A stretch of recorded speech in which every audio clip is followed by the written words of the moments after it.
إن الحمد لله نحمده ونستعينه ونستغفره ونعوذ بالله تعالى من شرور أنفسنا ومن سيئات أعمالنا.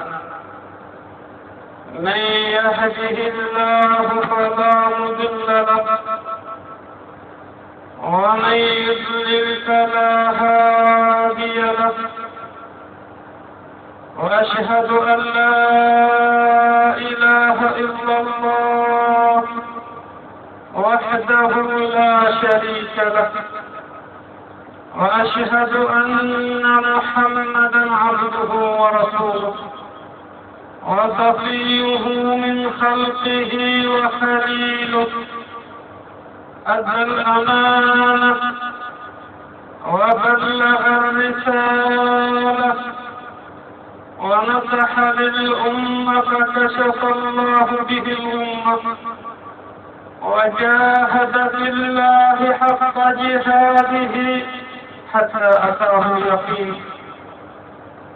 فاللهم اجزه عنا خير ما جزيت نبيا عن أمته ورسولا عن دعوته ورسالته، وصل اللهم وسلم وزد وبارك عليه وعلى آله وأصحابه وأحبابه وعلى كل من اهتدى بهديه واستنى بسنته واقتفى أثره إلى يوم القيامة.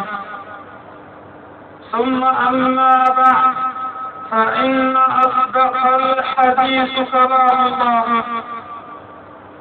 وخير الهدي هدي سيدنا محمد صلى الله عليه وسلم، وإن شر الأمور محدثاتها، وكل محدثة بدعة، وكل بدعة ضلالة، وكل ضلالة في النار. وما قل وكفى خير ممن كثر وألهى، وما توعدون لآت وما أنتم بمعجزين. أما بعد، أيها الأحبة، أتحييكم بتحية الإسلام، وهي السلام عليكم ورحمة الله وبركاته. حياكم الله جميعا أيها الأخوة والأخوات، وطبتم وطاب منشاكم وتبوأتم من الجنة منزلا. فإن موضوعنا الليلة بمشيئة الله تعالى مع حضراتكم اليوم سنتحدث عن حق الله على العباد. سنتحدث عن حق الله على العباد. سنتحدث عن الحق الأول، وهو حق الله جل وعلا. وقد بين لنا حبيبنا المصطفى صلى الله عليه وسلم حق الله بجلاه، كما في حديثه الصحيح الذي رواه البخاري ومسلم من حديث معاذ بن جبل رضي الله عنه قال: كنت رديف النبي صلى الله عليه وسلم يوما على الحمار. كنت رديف النبي صلى الله عليه وسلم يوما على حمار، أي كان يركض خلف النبي صلى الله عليه وسلم على حمار. فقال له المصطفى: يا معاذ، أتدري ما حق الله على العباد؟ قال له المصطفى صلى الله عليه وسلم: يا معاذ، أتدري ما حق الله على العباد؟ وما حق العباد على الله؟ قال معاذ: الله ورسوله أعلم. فقال المصطفى عليه أفضل الصلاة والسلام: حق الله على العباد أن يعبدوه ولا يشركوا به شيئا. حق الله على العباد أن يعبدوه ولا يشركوا به شيئا. وحق العباد على الله ألا يعذب من لا يشرك به شيئا. يا الله. وحق العباد على الله ألا يعذب من لا يشرك به شيئا. فقال معاذ: أفلا أخبر الناس بذلك يا رسول الله؟ أفلا أخبر الناس بذلك يا رسول الله؟ قال لا. قال: لا تبشرهم فيتكلوا. قال عليه الصلاة والسلام: لا تبشرهم فيتكلوا. فأخبر بها معاذ بن جبل رضي الله عنه عند موته تأثما، أي تحرجا من كتمانه للعلم. فأخبر بها معاذ ابن جبل رضي الله عنه عند موته تأثما، أي تحرجا من كتمانه للعلم. إذن فحق الله جل وعلا على عباده وعلى خلقه هو أن يعبدوه ولا يشركوا به شيئا. فحق الله جل وعلا على عباده وعلى خلقه هو أن يعبدوه ولا يشركوا به شيئا. وهذا هو موضوعنا لقاءنا مع حضراتكم في هذا اليوم المبارك. وسينتظم حديثنا مع حضراتكم في هذا الموضوع الجليل في العناصر التالية. سينتظم حديثنا مع حضراتكم في هذا الموضوع الجليل في العناصر التالية. أولا، ما معنى العبادة؟ ثانيا، من نعبد؟ ثالثا، لماذا نعبد الله؟ رابعا، بما نعبد الله؟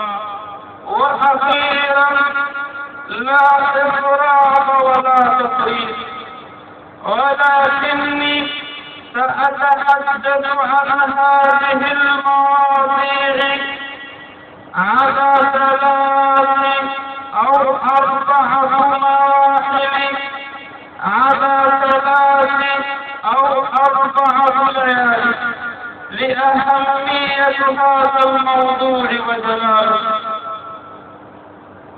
ولكني سأتحدث عن هذه المواضيع على 3 أو 4 مراحل، على 3 أو 4 ليال لأهمية هذا الموضوع وجلاله، ولأن الموضوع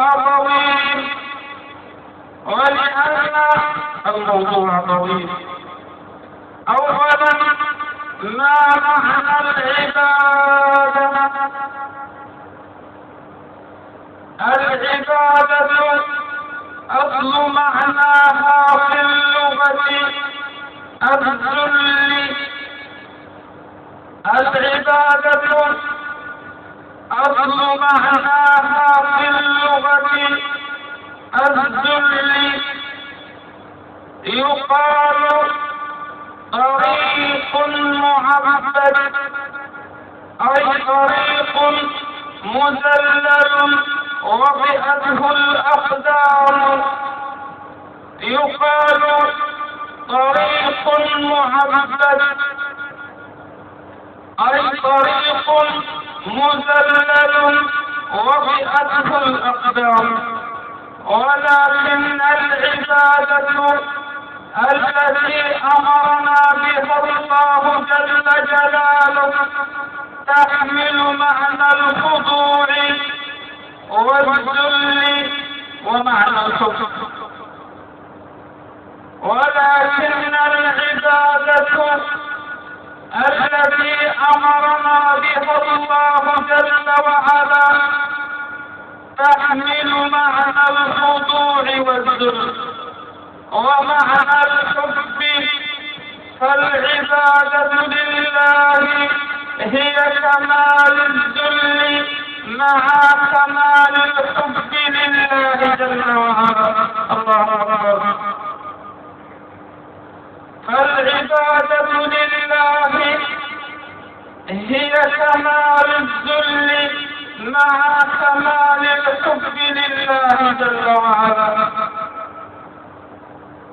وقد عرف العبادة شيخ الإسلام ابن تيمية قيض الله ثراه فقال: العبادة هي اسم جامع لكل ما يحبه الله ويرضاه من الأقوال والأعمال الظاهرة والباطنة. يا الله، والله كلمات من ذهب.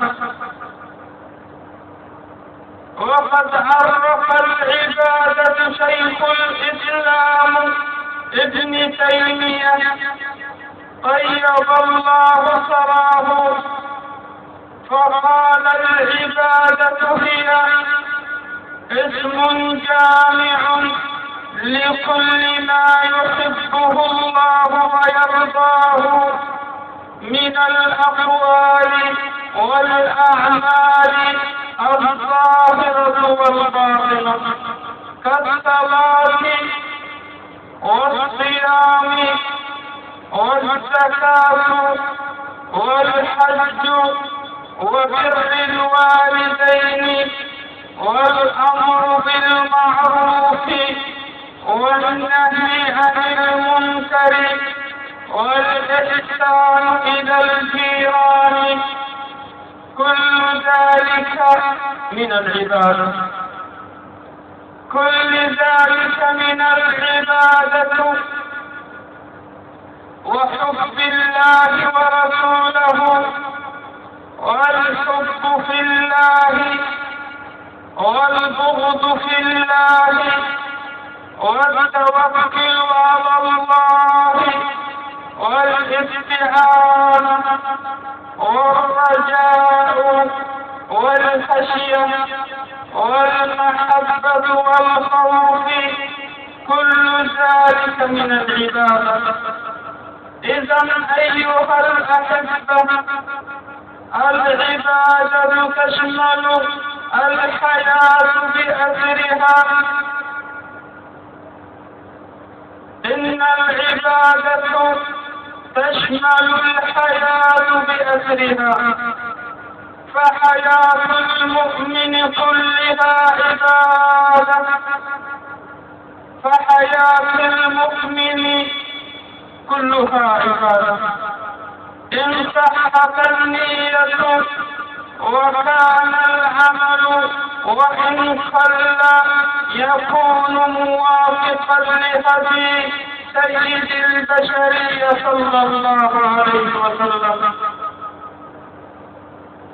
فحياة المؤمن كلها عبادة إن صحت النية وكان العمل وإن قل يكون موافقا لهدي النبي صلى الله عليه وسلم، كما في الحديث الصحيح الذي رواه مسلم من حديث أبي ذر رضي الله عنه أن ناسا من أصحاب النبي صلى الله عليه وسلم من الفقراء جاءوا يوما إلى المصطفى صلى الله عليه وسلم وقالوا يا رسول الله ذهب أهل الدثور بالأجور، ذهب أهل الدثور بالأجور. وأهل الدثور أي أصحاب الأموال والغنى. ذهب أهل الدثور بالأجور، يصلوا كما نصلي ويصومون كما نصوم، ولكنهم يتصدقون بفضل أموالهم. فهؤلاء الذين سبقون بالأجر يا الله جاءوا يوما إلى المصطفى صلى الله عليه وسلم وقالوا يا رسول الله ذهب أهل الدثور بالأجور. أهل الدثور هم أصحاب الأموال والأغنياء. ذهب أهل الدثور بالأجور، يصلوا كما نصلي ويصومون كما نصوم، ولكنهم يتصدقون بفضل أموالهم. فهؤلاء الذين سبقون بالأجر. فقال المصطفى صلى الله عليه وسلم انظر أيها الحبيب لما قاله النبي صلى الله عليه وسلم أوليس الله قد جعل لكم ما تصدقون به؟ أوليس الله قد جعل لكم ما تصدقون به؟ فقال إن بكل تسبيحة صدقة وبكل تحميدة صدقة وبكل تهليلة صدقة وبكل تكبيرة صدقة. الله أكبر. وأمر بمعروف صدقة ونهي عن منكر صدقة وفي بضع أحدكم صدقة أي في جماع الرجل لزوجته صدقة. قالوا يا رسول الله أيأتي أحدنا شهوته فيكون له بها أجر؟ يا الله. قالوا يا رسول الله أيأتي أحدنا شهوته فيكون له بها أجر؟ فقال صلى الله عليه وسلم: أرأيتم إن وضعها في الحرام أكان عليه وزر؟ قالوا: نعم. قال: ولو وضعها في الحلال فله بها أجر. يا الله. قال: أرأيتم إن وضعها في الحرام أكان عليه وزر؟ قالوا: نعم. قال: ولو وضعها في الحلال فله بها أجر. فحياة المؤمن حتى في لقاءه مع زوجته عبادة. إن صحت النية وكان العمل موافقا لهدي النبي صلى الله عليه وسلم. وهذا هو مقتضى الإيمان أيها الأحبة. وهذا هو مقتضى الإيمان أيها الحبيب. فمقتضى الإيمان أن تكون حياة العبد كلها لله تبارك وتعالى، مصداقا لقول الله تعالى: قل إن صلاتي ونسكي ومحياي ومماتي لله رب العالمين لا شريك له وبذلك أمرت وأنا أول المسلمين. قل إن صلاتي ونسكي ومحياي ومماتي لله رب العالمين لا شريك له وبذلك أمرت وأنا أول المسلمين. صدق الله العظيم. فمقتضى الإيمان أن يقول الرب: أمرت ونهيت، وأن يقول العبد: سمعت وأطعت. فمقتضى الإيمان أن يقول الرب: أمرت ونهيت، وأن يقول العبد: سمعت وأطعت. فلا بد على العبد المؤمن أن يمتثل أمر الله وأن يجتنب نهيه وأن يقف عند حدوده تبارك وتعالى. فلا بد على العبد المؤمن أن يمتثل أمر الله تعالى وأن يجتنب نهيه وأن يقف عند حدوده تبارك وتعالى. وهو في غاية الحب لله، وهو في غاية الحب لله وفي غاية الرضا عن الله جل وعلا. قال الله تعالى: وما كان لمؤمن ولا مؤمنة إذا قضى الله ورسوله أمرا أن يكون لهم الخيرة من أمرهم ومن يعص الله ورسوله فقد ضل ضلالا مبينا.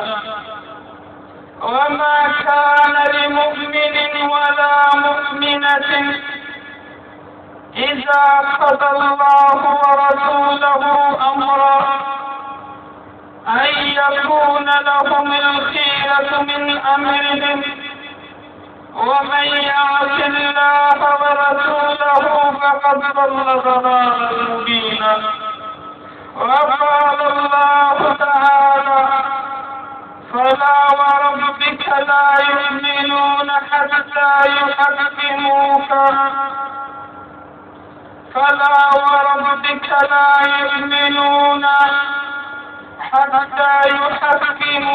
فيما شجر بينهم ثم لا يجدوا في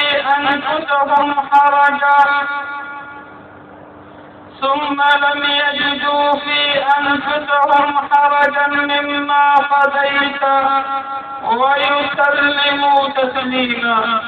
صدق الله العظيم. هذا هو مقتضى الإيمان، أن يسلم العبد حياته كلها لله جل جلاله. هذا هو مقتضى الإيمان، أن يسلم العبد حياته كلها لله جل جلاله. ولكن كثيرا من الناس قد انحرف عن حقيقة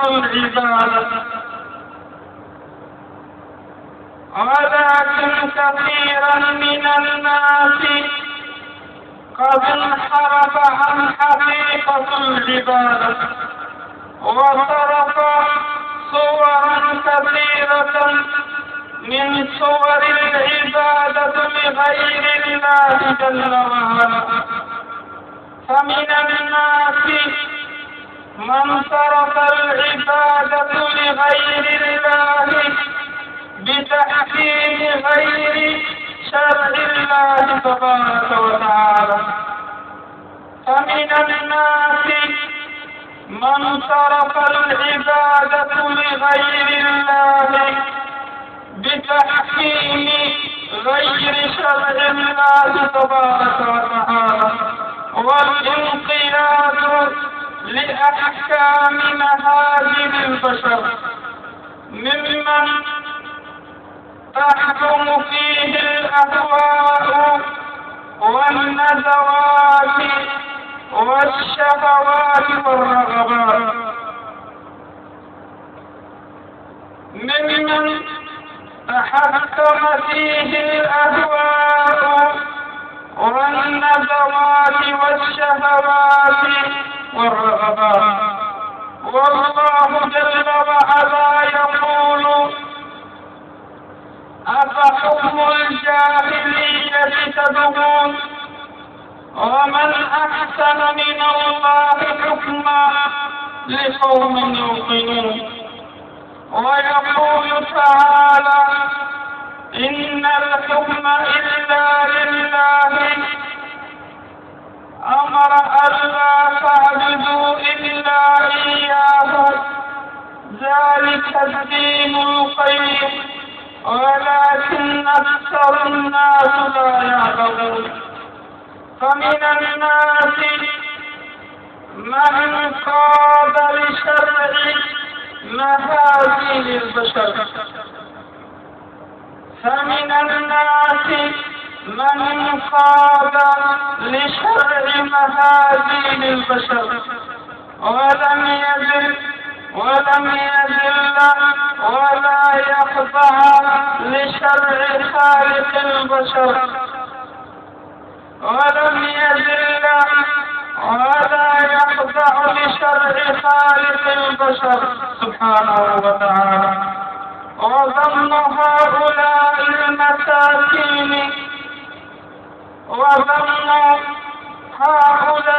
المساكين أنهم يوم أن نحن شريعة رب العالمين وشريعة سيد المرسلين وحكموا شريعة مهاجم الخلق، ظنوا أنهم قد ركبوا قوارب النجاة. وظن هؤلاء المساكين أنهم يوم أن تنحوا يوم أن نحن شريعة الله وشريعة رسول الله صلى الله عليه وسلم وحكم شريعة مهابل الخلق ظنوا أنهم قد ركبوا قوارب النجاة وسط هذه الرياح الهوجاء والأمواج المتلاطمة فغرقوا وأغرقوا وهلكوا وأهلكوا فغرقوا وأغرقوا وإهلكوا وهلكوا. وإن هناك من الناس من عبد الله من غير هدي رسول الله صلى الله عليه وسلم، وهناك من الناس من عبد الله من غير هدي رسول الله صلى الله عليه وسلم، عبد الله بالبدع، عبد الله بالضلالات، عبد الله بالعادات التي ورثها التي توارثتها الأجيال من الآباء والأجداد. وإن هناك من الناس من عبد الله من غير هدي رسول الله صلى الله عليه وسلم، عبد الله بالبدع، عبد الله بالضلالات، عبد الله بالعادات التي توارثتها الأجيال